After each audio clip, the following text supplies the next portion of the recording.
RSS के शताब्दी वर्ष पर मोहन भागवत का बहुत बड़ा फैसला, हिंदू संगठनों को दी बहुत बड़ी नसीहत, बीजेपी को दिखाया आईना, काशी मथुरा को लेकर कह दिया कुछ ऐसा कि मच गया हड़कंप। नमस्कार, मैं हूं राजीव पाठक और आप देख रहे हैं वीआ न्यूज।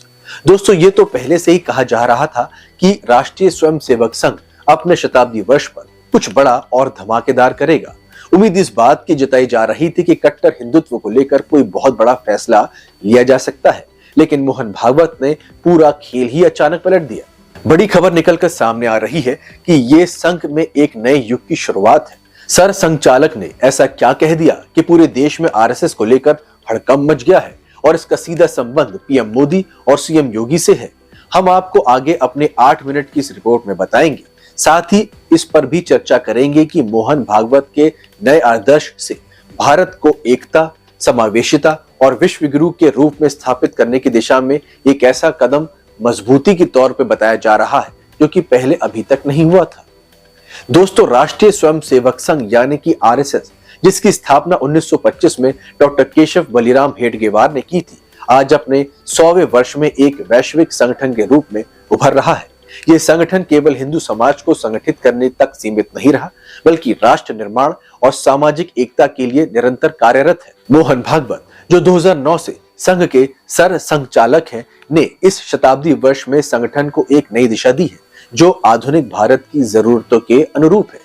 मोहन भागवत का नेतृत्व समावेशी, प्रगतिशील और समाज के हर वर्ग को जोड़ने वाला रहा है। उन्होंने संघ को केवल एक हिंदू संगठन के दायरे से बाहर निकालकर इसे एक सांस्कृतिक और सामाजिक आंदोलन के रूप में निभा दिया है। उनके नेतृत्व में संघ ने न सिर्फ अपनी पारंपरिक विचारधारा को मजबूत किया है, बल्कि आधुनिक चुनौतियों का सामना करने के लिए लचीले दृष्टिकोण को भी अपनाया है। ये शताब्दी वर्ष उनके इस दृष्टिकोण का प्रतीक है। मोहन भागवत ने अपने हालिया व्याख्यानों में हिंदू मुस्लिम एकता पर विशेष जोर दिया। जी हाँ, उन्होंने स्पष्ट किया कि भारत की सांस्कृतिक एकता सभी धर्मों को समाहित करती है। हम हिंदू कहते हैं, आप भारतीय कहते हैं, अर्थ वही है। हमारे पूर्वज और संस्कृति एक है। पूजा पद्धति भले ही अलग हो, लेकिन हमारी पहचान एक है।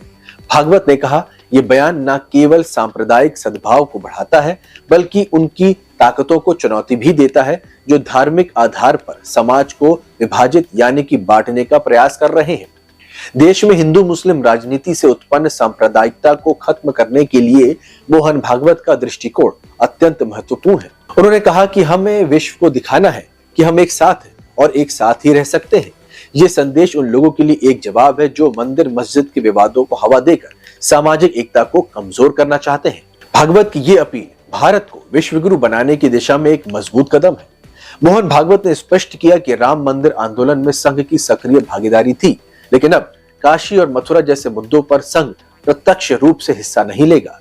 राम मंदिर हमारी मांग थी और हमने उस आंदोलन का समर्थन किया, लेकिन भविष्य में संघ प्रत्यक्ष रूप से मंदिर आंदोलन में भाग नहीं लेगा। हालांकि उन्होंने ये भी कहा कि काशी, मथुरा और अयोध्या हिंदुओं के लिए आस्था का केंद्र है और स्वयंसेवक व्यक्तिगत रूप से इन मुद्दों पर अपनी भावनाएं रख सकते हैं। ये दृष्टिकोण संघ की संतुलित और जिम्मेदार छवि को दर्शाता है। भागवत ने जनसंख्या नीति पर भी अपनी राय रखी और हिंदुओं से कम 3 बच्चे पैदा करने की अपील की। उनका ये बयान जनसंख्या संतुलित और सामाजिक स्थिरता को बनाए रखने के लिए है। उन्होंने कहा कि ये नीति न केवल हिंदुओं के लिए है, बल्कि देश के समग्र विकास के लिए महत्वपूर्ण है। ये विचार भारत की सांस्कृतिक और सामाजिक संरचना को मजबूत करने की दिशा में एक कदम है। कुछ लोग मानते हैं कि मोहन भागवत के हालिया बयानों से संघ एक सेकुलर संगठन के रूप में उभर रहा है। ये धारणा गलत नहीं है, क्योंकि भागवत ने बार बार जोर दिया कि संघ किसी भी धर्म के खिलाफ नहीं है। हिंदू राष्ट्र का मतलब किसी को बाहर करना बिल्कुल भी नहीं, बल्कि सभी को साथ लेकर चलना है।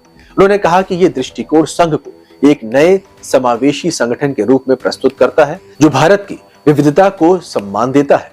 संघ ने हमेशा सामाजिक एकता और सेवा को प्राथमिकता दी है। मोहन भागवत ने अपने व्याख्यानों में कहा कि समाज को संगठित करने और सभी वर्गों को साथ लाने में संघ की भूमिका महत्वपूर्ण है।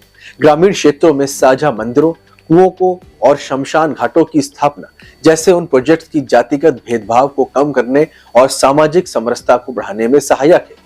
मोहन भागवत ने मंदिर मस्जिद विवादों को हवा देने वालों को चेतावनी दी है। राम मंदिर हिंदुओं की आस्था का विषय था, लेकिन हर जगह मंदिर या शिवलिंग की खोज करना जरूरी नहीं है। उन्होंने कहा, यह बयान उन लोगों के लिए एक संदेश है जो सांप्रदायिक तनाव को बढ़ावा देकर समाज को विभाजित करना चाहता है। भागवत का ये दृष्टिकोण भारत को एक सामंजस्यपूर्ण समाज बनाने की दिशा में महत्वपूर्ण कदम है। भागवत ने अपने व्याख्यानों में भारत को विश्व गुरु बनाने का सपना भी दोहराया।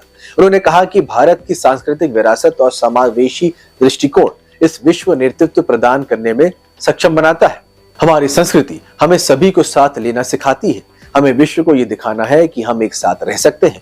उन्होंने ये भी कहा कि ये दृष्टिकोण न केवल संघ की विचारधारा को मजबूत करता है, बल्कि भारत को वैश्विक मंच पर एक आदर्श राष्ट्र के रूप में प्रस्तुत भी करता है। मोहन भागवत ने मुस्लिम समुदाय के साथ संवाद को बढ़ावा देने के लिए कई कदम उठाए हैं। 2019 में मौलाना अरशद मदनी और 2025 में हरियाणा भवन में 60 से अधिक मुस्लिम धर्मगुरुओं के साथ उनकी बैठकें इस बात का प्रमाण है कि संघ सभी समुदायों को एक साथ लेकर चलना चाहता है। हमें सद्भावना की जरूरत है। कोई मंदिर या मस्जिद अकेले भारत को नहीं बचा सकता। भागवत ने यह भी कहा कि देश समाज को आपस में जुड़कर रहना ही होगा और इसी से विश्वास बढ़ता है। संघ की शताब्दी वर्ष की गतिविधियों ने न सिर्फ भारत में बल्कि वैश्विक स्तर पर भी इसकी स्वीकार्यता को बढ़ा दिया है। मोहन भागवत ने विश्व के सामने भारत की सांस्कृतिक एकता और समावेशी दृष्टिकोण को प्रस्तुत किया है। उनकी ये सोच है कि हिंदू धर्म पूरी मानवता के लिए एक है। ये संघ को एक वैश्विक संगठन के रूप में स्थापित कर रहा है। भागवत ने आधुनिकता और भारतीय संस्कृति के बीच संतुलन बनाने पर जोर दिया है।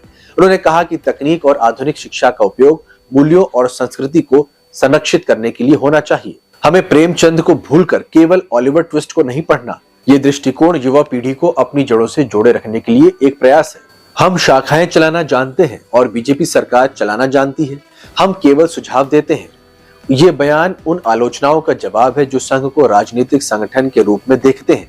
भागवत ने महिलाओं और अल्पसंख्यकों के प्रति सम्मान और समानता के विचार को प्रोत्साहित किया। उन्होंने कहा कि भारत की संस्कृति सभी को बराबर मानती है और कभी भी समुदाय को कमतर नहीं आंका जाना चाहिए। ये दृष्टिकोण संघ की समावेशी छवि को और मजबूत करता है। ऐसे में साफ है कि राष्ट्रीय स्वयंसेवक संघ का शताब्दी वर्ष मोहन भागवत के नेतृत्व में एक नए युग की शुरुआत है।